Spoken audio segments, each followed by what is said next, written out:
Saya akan akan sorting berdasarkan tahun ya. Kalau kita lihat ya, tahun 2018 yang skripsi tahun 2018 itu hanya ditemukan cuma satu ya, Jokowi sendiri, nggak ada yang lainnya. Skripsi Joko Widodo diterbitkan tahun 2018? Bagaimana mungkin, sedangkan Jokowi mengaku lulus tahun 1985? Jika selama ini kita hanya mendengar riset dan uji forensik digital dari Dr. Rismond Sianipar, penelitian berdasarkan pandangan ahli telematika Dr. Roy Suryo atau uji keaslian struktur anatomi tubuh dari Dr. Tifa, kali ini kami menemukan sebuah channel yang mengupas sebuah temuan yang juga dilandasi penelitian berbasis digital forensik. Yang menarik dari temuan ini adalah bahwa skripsi digital Jokowi di laman website UGM ternyata diterbitkan tahun 2018. Namun bukan hanya itu kejutannya. Channel ini juga menemukan bahwa skripsi atas nama Joko Widodo telah diedit sebanyak 2 kali, yaitu tahun 2019 dan terbaru, tahun 2025 ini. Bagaimana mungkin sebuah hasil karya yang menjadi prasyarat kelulusan seorang calon sarjana bisa mengalami pengeditan dan bahkan diterbitkan 33 tahun setelah lulus? Jika hasil temuan ini benar, maka ini akan menjadi sebuah skandal besar yang bukan hanya melibatkan seorang mantan presiden, tetapi juga belasan menteri dan bahkan perguruan tinggi ternama di negeri ini. Simak selengkapnya di video ini, jangan di-skip agar tidak salah memahami. Ya, sebelum masuk ke inti dari pembahasan kali ini, yang tentunya sangat menarik, saya mau disclaimer dulu ya, supaya ini nggak gagal paham atau salah paham ya. Disclaimer pertama adalah, video ini tidak bertujuan untuk menjatuhkan seseorang ya, tetapi hanya menelusuri data berdasarkan fakta digital ya. Jadi kita ungkap berdasarkan fakta, bukan narasi, bukan argumentasi, atau apalagi penyanderaan ya. Nah, terus kemudian ini juga saya tidak terafiliasi pada partai politik atau orang lainnya. Ini hanya mengungkap fakta digital berdasarkan kemampuan saya. Dan yang kedua, video ini dibuat atas kecintaan saya terhadap tanah air Indonesia, dan juga bertujuan untuk membantu pihak tertentu yang punya kaitan ya. Sebelum masuk situ, kita akan mulai dari ETD dulu ya, ETD-nya repository UGM. Jadi ETD ini adalah Electronic Thesis and Dissertation ya. Anda browsing aja di googling ETD itu nanti akan keluar. Kemudian dari ETD ini kita akan fokus masuk ke dalam tesisnya Jokowi ya, skripsinya Jokowi ya. Untuk bisa masuk ke sana, kita harus mulai dari ini dulu ya. Kita klik kanan, kita inspect. Kemudian kita masuk ke network ya. Masuk ke network. Kemudian kita udah tahu dia punya skripsinya ini, kita copy aja kata kuncinya ya, untuk cari metadatanya ya. Kita paste aja, kita enter. Ya, ini ketemu cuma satu ya. Oke, dari sini kita masuk ke do pencarian ya. Oke, kemudian kita masuk ke dalam lagi. Kita perbesar dulu, kita masuk ke data, kemudian ke 0, kemudian yang ke 1 ya. Nah, seperti kita lihat judulnya adalah studi tentang pola konsumsi bla bla bla bla, dibuat oleh di sini dikatakan Joko Widodo ya. Tapi yang unik bahwa skripsi ini baru ditambahkan di bulan Februari, atau tepatnya 12 Februari 2019 ya, jam 8.42. Kemudian diubah ini baru beberapa hari yang lalu ya, tanggal 16 April 2025 jam 9.16. Selanjutnya siapa yang menambahkan? Nah, yang menambahkan ini ID 1002 ini. Ini ID ini refer pada seseorang yang menginput datanya ya. Kemungkinan itu ya, tolong koreksi kalau salah. Kemudian diubah oleh orang lain ini dengan kode ini ya. Kode ini menunjukkan bahwa ini user yang berbeda. Ya, ini user yang menambahkan, kemudian yang mengedit ini ada mengedit dengan jeda waktu yang berbeda ya. Jadi dimasukkan di tahun 2019, kemudian 2025 ini mereka ubah ya. Pengubahnya adalah ID ini, kemudian yang pertama nambahin yang ini nih adalah ID ini. Ini merefer pada seseorang user ya. Oke, ini yang pertama. Nah, pertanyaannya kenapa baru dimasukkan di 2009 ya? Oke, sebelum masuk situ saya masuk ke ini dulu aja. Saya akan masuk ke skripsinya ini ya. Kita klik aja masuk ke dalam. Kemudian kita masuk file PDF, kemudian kita akan download ini ya, bibliografi, table of. Ya, ini di-download dulu. Kemudian yang kedua ini table of content. Ya, selanjutnya title ya. Oke, saya akan tunjukkan data forensiknya ya, yang ada di PDF ini. Setelah kita download, kita buka aja. Ya, saya menggunakan Acrobat Reader. Untuk tahu digital forensiknya, ini kita bisa lihat di pertama masuk ke menu. Kemudian ya, ini untuk beda Acrobat Reader, beda menunya ya. Tapi Anda cari yang properti aja ini. Kita klik properti. Nah, di sini akan kelihatan ini ternyata dibuatnya tahun 2018 bulan Februari tanggal 19 ya. 19 ya. Kalau tadi diuploadnya tahun 2019 ya. Jam 1.12 detik ke 15 PM, jam 1 siang ya, jam 1:12 siang ya, siang bukan tengah malam ini. Kemudian dimodified juga di hari yang sama, tapi ini 4 menit kemudian ya. Kemudian dibuat dengan menggunakan Foxit Phantom PDF printer version 7.3.4.0308 ya. Yang ini security nggak ada, tapi di fontnya menarik. Ini font yang diperdebatkan juga, yaitu adalah Times New Roman. Jadi skripsi ini dibuat menggunakan fontnya adalah Times New Roman. Fontnya adalah Times New Roman. Di samping juga ada Helvetica ya. Jadi ini diperdebatkan juga bahwa Times New Roman itu muncul di tahun setelah tahun 1985 ya. Ini juga rada janggal nih.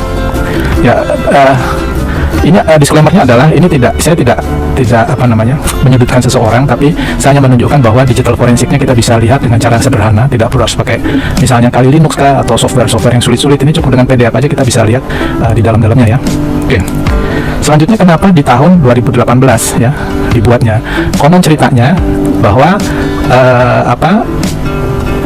perseteruan ini terjadi setelah ada buku yang dibuat oleh seseorang dengan judul Jokowi Undercover. Nah, kita akan lihat bukunya ya. Buku ini pun kita bisa lihat digital forensiknya ya. Kita masuk ke menu, kemudian ke properti ya, dokumen properti. Nah, di sini ketahuan ini yang buat adalah Baratev dengan menggunakan datanya adalah PowerPoint presentation. Oke teman-teman, kembali lagi bersama saya di channel ini. Teman-teman pasti kalian sudah melihat cuplikan video di atas bahwasanya hacker yang beriman maka ilmunya akan sangat bermanfaat. Nah, tolong bongkar kebusukan atau kebiadaban Joko Widodo. Ya, pecah dan penjarakan juga Rektor UGM yang udah membantu membela dan melindungi ijazah Jokowi. Yang palsu itu wahai Bapak Presiden. Ya, jangan sampai rakyat menempelkan mereka itu semua. Nah, kami sangat yakin sekali ijazah Joko Widodo palsu. Ya, semua yang terlibat ijazah palsu tertangkap atau dipenjarakan saja. Nah, teman-teman langsung saja seret Rektor UGM, adili dan hukum setelah Rektor UGM, baru Jokowi diadili. Atau bukti-bukti sudah banyak bohong-bohong tipu ya kepada institusi negara Republik Indonesia, hukum dengan seberat-beratnya.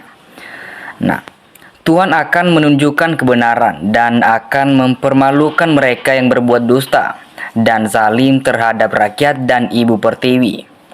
Nah, teman-teman, kita lihat di sini juga bahwasanya inilah cara Tuhan ya untuk membongkar kebohongan dengan dikrimnya orang ahli yang awalnya tak terpikirkan oleh si pembohong, dan rasain sekarang Joko Widodo bayar dosa-dosamu. Nah, logika akal sehat jika si raja tipu-tipu memiliki ijazah asli sudah dari awal dipublikasikan. Ya, penting diketahui biar pelajaran buat anak bangsa kedepannya. Ya, kami cinta perdamaian, tapi kami lebih cinta kemerdekaan dalam kejujuran, mengemukan pendapat kemerdekaan berserikat dan bernegaraan berdasarkan moralitas tinggi. Nah, ijazah palsu adalah perbuatan tidak bermoral. Ya, terima kasih hacker yang masih peduli dengan bangsa Indonesia atau membantu ya anak bangsa RT yang telah meneliti kasus ijazah Jokowi. Tolong bongkar sampai tuntas agar kebenaran segera terwujud. Nah, teman-teman, berdasarkan ini semua tuntut Rektor UGM ya, proyek tipu-tipu yang biadab dengan mengorbankan nama besar UGM. Nah, bongkar terus siapa saja pengkhianat negara yang telah memiskinkan rakyat. Semoga Kapolri cepat diganti, Jokowi cepat diadili, Wapres Gibran cepat dimakzulkan ganti oleh yang lebih kompeten. Nah, petinggi UGM sudah disogok 100 miliar rupiah. Ya, maka membela pembohong atau menipu dan mengkhianati bangsa dan negara Indonesia sendiri. Ya, Jokowi adalah guru atau hopengnya Presiden Prabowo dengan cara tidak langsung, atau Presiden ikut terlibat, Jokowi wajib diadili dan dipenjara. Nah, teman-teman, kejahatan itu meskipun dia berlari secepat kilat, namun dia tidak bisa mengalahkan kebenaran. Ya, tapi kalau memang kuliah ngomong bahasa Inggrisnya pasti lancar, ini nggak bisa kalah sama anak TK. Ya, UGM juga harus digugat karena sudah menjadi perlindungan pengkhianat bangsa negara. Nah, inilah bisa dipercaya seorang yang ahli di bidang komputer bisa juga dibilang hacker, ya. Data atau fakta bukti yang didapat bisa disimpulkan ijazah Joko Widodo itu palsu. Jika skripsi palsu, dipastikan ijazah itu juga palsu. Harusnya Jokowi yang dijadikan tersangka, bukan para aktivis yang ahli di bidangnya itu. Nah, orang juga kades ya, aja ijazah palsu, diperhatikan giliran presiden sak udele dewan palsu.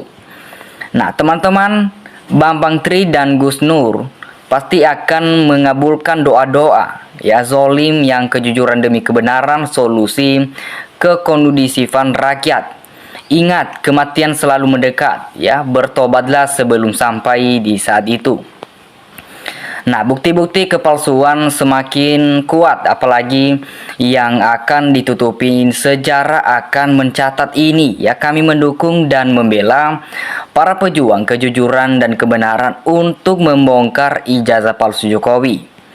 Nah, ayo semangat bongkar semua kebohongan demi keadilan yang ahli-ahlinya biar cepat terbingkar. Ya, kebenaran akan mengalahkan kebohongan dan tipu-tipu. Nah, teman-teman, tangkap segera oknum pejabat UGM yang membuat persekongkolan besar penipu akademik demi uang dan jabatan. Nah, kita lihat di sini juga bahwasanya dengan satu orang Joko Widodo, Indonesia gelap, nama besar UGM hancur ya, hukum tumpul ke atas tajam ke bawah, atau konstitusi diacak-acak, undang-undang dilumpuh. Utang menumpak, ekonomi hancur, lapangan kerja susah ya. Jadi berarti mungkin bangsa ini sudah ditipu mentah-mentah oleh gerombolan Jokowi. Jenderal saja dan profesor masih dikedali, apalagi rakyat kecil. Ya, apapun cara yang mereka gunakan untuk menutupi ijazah palsu Jokowi tidak akan berhasil.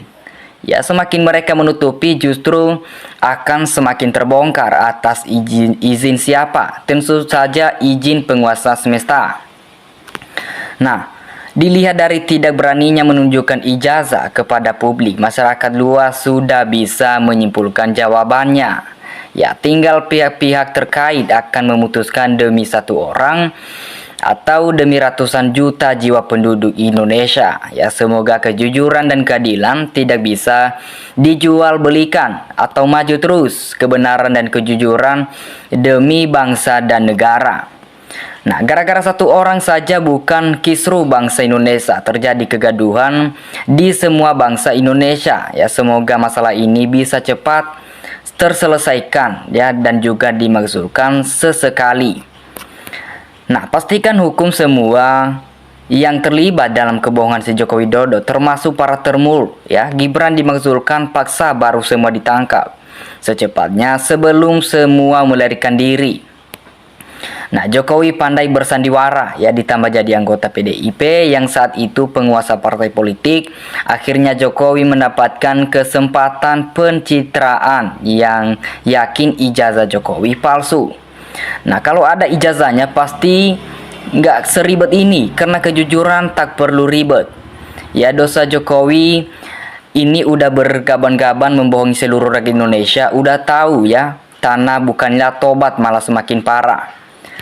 Nah, teman-teman, apakah di negara kita ini seluruh institusi hukum dari polisi, jaksa, hakim, MK dan lain-lain menjadi termul? Semoga masih ada pengadilan yang masih punya akal waras ya. Rakyat menanti kebenaran dan keadilan hukum negara. Nah, oke teman-teman, dimanapun kalian berada, kasih tanggapan kalian di dalam komentar. Terima kasih.